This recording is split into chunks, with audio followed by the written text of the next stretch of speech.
So, Taxi Driver, You talking to me? plus In the Heat of the Night, They call me Mr. Tibbs.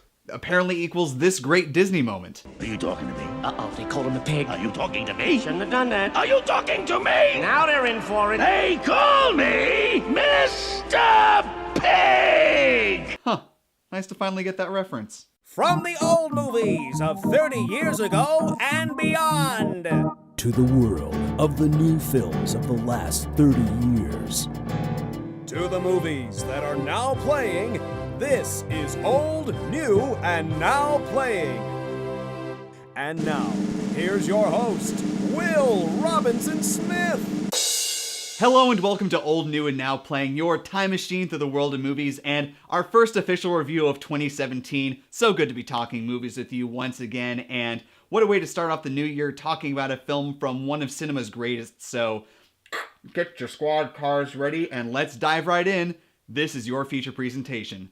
In the Heat of the Night is a 1967 movie based on the 1965 book of the same title, written by John Ball. The film stars Sidney Poitier and Rod Steiger and was directed by Norman Jewison. Poitier just turned 40 when the 1968 Oscars rolled around, and both of his 1967 movies dominated the Academy Awards. In the Heat of the Night received 7 nominations and came away with 5 wins, including Best Picture, Best Adapted Screenplay, and Best Actor. His other movie, Guess Who's Coming to Dinner, got 10 nominations and 2 wins. However, despite getting top billings for both movies, the man who became the first African-American actor to win in the Best Actor category for his role as Homer Smith in Lilies of the Field in 1963 wasn't nominated for either film. However, everyone around him got accolades from the Academy. From Guess Who's Coming to Dinner, Bea Richards and Cecil Calloway got nominations for their supporting roles. Spencer Tracy and Katharine Hepburn were also nominated for lead performances, with Hepburn taking the statue. She has a really quite ruthless streak, John. You ought to be warned about it. She gets it from her father. As for In the Heat of the Night, Rod Steiger won for his portrayal of Chief Gillespie. In all fairness, I haven't actually seen the original Guess Who's Coming to Dinner, so can't really judge Sidney Poitier's acting in that film, but before we talk about his acting in this one, or just the acting in general, in case you don't know what the film is about, the movie takes place in 1966 in the fictional town of Sparta, Mississippi. Virgil Tibbs happens to be passing through the town when a prominent businessman is mugged and murdered. Because of the times and the fact that he has a large sum of money on him, Tibbs is brought in for questioning, and then the police chief learns that he's actually a homicide detective. Fate and circumstance force the duo to work together to solve the murder in a southern town resistant to Tibbs just being there. Considering this film comes in a point in Poitier's career where he had just won an Academy Award for acting a few years prior, and this movie gave Rod Steiger his acting Oscar, you can make a safe bet that this is going to have some pretty good acting throughout. The actors have wonderful dialogue to work with, which really allowed them to sink into their characters. Writer Sterling Silliphant got his first and only Academy Award for this screenplay. He would go on to write 2 of the biggest 70s disaster movies with The Poseidon Adventure and The Towering Inferno. By the way, side plug for The Poseidon Adventure. Side plug. It's a movie that a buddy of mine, Gene, turned me on to a few years ago. It's a lot of fun, good disaster movie, great characters, and you just turn your brain off pretty much, stuff your face with popcorn, enjoy the spectacle. But I digress. Watching these two play off one another is really the core of this movie, and they both have to navigate the other's worldview as they try and solve the crime. Something interesting to think about while you're watching this movie is that even though it does play up the Southern culture at the time, the vast majority of this movie actually doesn't take place in the South. In the film's commentary, they talk about Poitier's understandable reluctance to shoot in actual Mississippi. In fact, just a few years prior, he and longtime friend Harry Belafonte had a run-in with the Ku Klux Klan while they were in Mississippi, helping the Student Nonviolent Coordinating Committee to register black voters. However, there was one scene in which they did need to show a Southern plantation, so they brought the production to Tennessee for a short time. Back to the acting for a minute, the world is also populated by some other really interesting characters like Lee Grant, who plays the role of Mrs. Colbert, who's not only the wife of the slain Mr. Colbert, but also is key to the investigation, and Warren Oates as the sometimes aloof, sometimes helpful Officer Sam Wood. And for those a little more musically inclined, the film also has a really great score by music legend Quincy Jones. And because they wanted the movie to exist on its own, all of the non-score music that's heard in the film was actually written for the movie. In the heat of the night.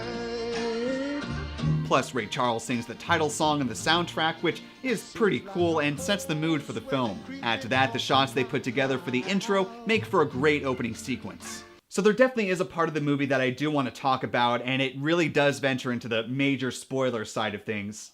Major spoilers! So if you don't want to hear any part of this conversation right now, I really suggest you go and watch the movie, come on back and pick things up right here, and then we can talk all about it. Or if you want to just keep rolling with this video, go ahead and skip to the time code down below and just pick up the conversation from there. Go ahead, I'll wait. 3. To who? Who won?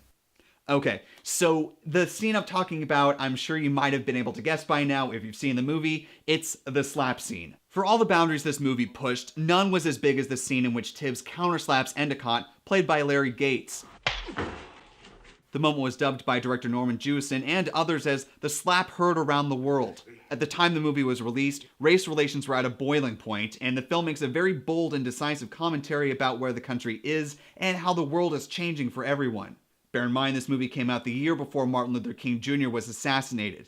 In fact, the 1968 Oscars were delayed that year to give everyone a chance to mourn. The lasting memorial that we of the motion picture community can build to Dr. King is to continue making films which celebrate the dignity of man, whatever his race or color or creed.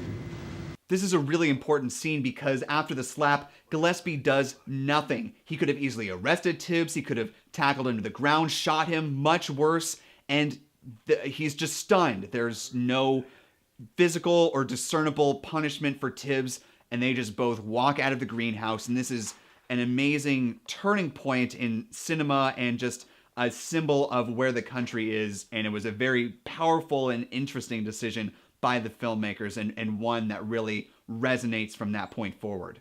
All of which is to say that this movie definitely left its mark in the civil rights dialogue for the time, and also really interesting that this film not only was nominated for Best Picture at the Academy Awards that year, but won. And so that definitely is an interesting commentary on where not only the film-going audience was at the time, but also what the Academy was thinking as well. Overall, this is a multi-Oscar winning film for a reason. It's a well-crafted story with wonderful performances and a social commentary that still resonates today.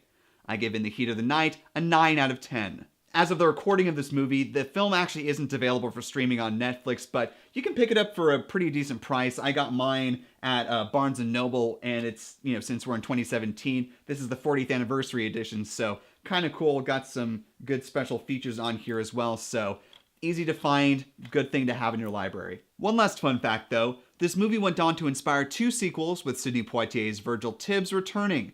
It also inspired a TV series of the same name that ran for 146 episodes between 1988 and 1995 and starred Carol O'Connor as Chief Gillespie and Howard E. Rollins Jr. as Virgil Tibbs. And that will do for this first official episode of Old, New, and Now playing in the new year. When you've had a chance to see In the Heat of the Night, let me know what you thought and what's one of your favorite murder mystery movies. Go ahead and sound off in the comments section and like and share this video, keep the conversation going, and if you haven't already, go ahead and click that subscribe button so you can stay up to date with all of the content that's coming out in this channel in the very near future. Once again, I'm your host, Will Robinson Smith. You can follow me on Twitter at W_Robinson Smith. I'm on Instagram at Will_Robinson_Smith.